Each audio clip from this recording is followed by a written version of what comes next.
আমাদের অনেকে জানে না জীবনের উদ্দেশ্যটা কি। বেশিরভাগই 1 নম্বর উদ্দেশ্যটা হচ্ছে কিভাবে উপার্জন করবে।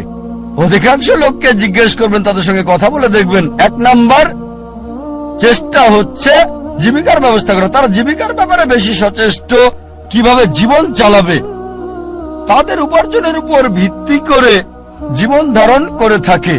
তারা কি খাবে, কি পড়বে, কোথায় বাস করবে, কোন স্কুলে পড়াশোনা করবে, কোন স্নাতক ডিগ্রি নেবে, সবকিছু উপার্জনকে ঘিরেই হচ্ছে।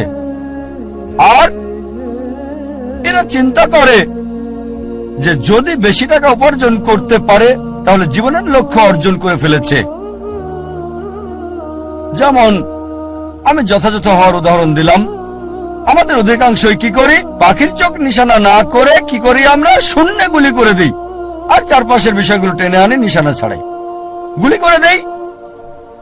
কোন একটা বিষয়ে গ্রাজুয়েশন করি, তারপর যখন বলা হয় কেন এই কোর্স নিয়েছো তুমি, ও আমি তো ভাবিনি। তারপর বিশেষত্ব খোঁজে, আরো বেশি বিশেষত্ব খোঁজে, তারপর চেষ্টা করে যাচাই করে কেন এই কোর্স নিয়েছে। দেখবেন লোকে প্রথমে চিন্তা করে কত উপার্জন করবে, আর উপার্জনের ভিত্তিতে সে সিদ্ধান্ত নেয় কিভাবে তাদের জীবন যাপন করবে।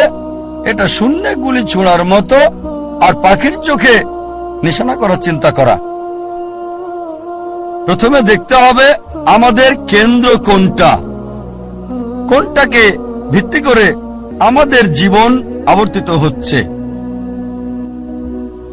আমাদের গন্তব্য নির্ধারণ করতে হবে আমাদের কেন্দ্র কোনটি। মানব জাতির জন্য সবচেয়ে গুরুত্বপূর্ণ গন্তব্য আল্লাহ কেন্দ্রিক হতে হবে। তার উদ্দেশ্য, তার লক্ষ্য হতে হবে আল্লাহ সুবহানাহু ওয়া তাআলা এবং সর্বশেষ চূড়ান্ত নবী মুহাম্মদ সাল্লাল্লাহু আলাইহি ওয়াসাল্লাম।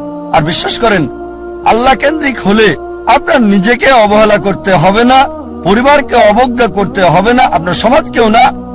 আল্লাহ কেন্দ্রিক হলে আল্লাহ বলেছেন নিজের যত্ন নাও,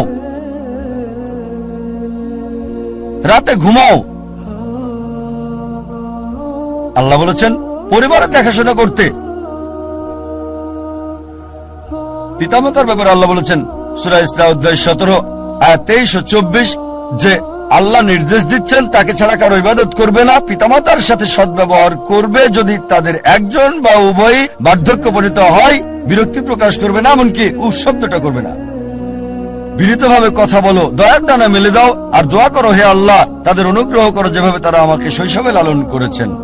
তার মানে যদি আল্লাহ কেন্দ্রিক হন, পিতামাতাকে ভালোবাসতে হবে, সম্মান করতে হবে, মান্য করতে হবে। যদি তারা আল্লাহ এবং রাসূলের বিরুদ্ধে যায় সেক্ষেত্রে মানবে না, তারপরও ভালোবাসা সহানুভূতি থাকতে হবে। সূরা লোকমান অধ্যায় 31 আয়াত 14 এবং 15। যদি আল্লাহ কেন্দ্রিক হন তার মানে এই না যে স্ত্রীর খোঁজ খবর নেবেন না। একটা হাদিস আছে প্রিয় নবীজি মুহাম্মদ সাল্লাল্লাহু আলাইহি সাল্লামের, আহমদ ইবনে হাম্বল, হাদিস নাম্বার 7396। আমাদের নবীজি মুহাম্মদ সাল্লাল্লাহু আলাইহি সাল্লাম বলেছেন মুমিনদের মাঝে সেই সবচেয়ে উত্তম যে তার পরিবারের সাথে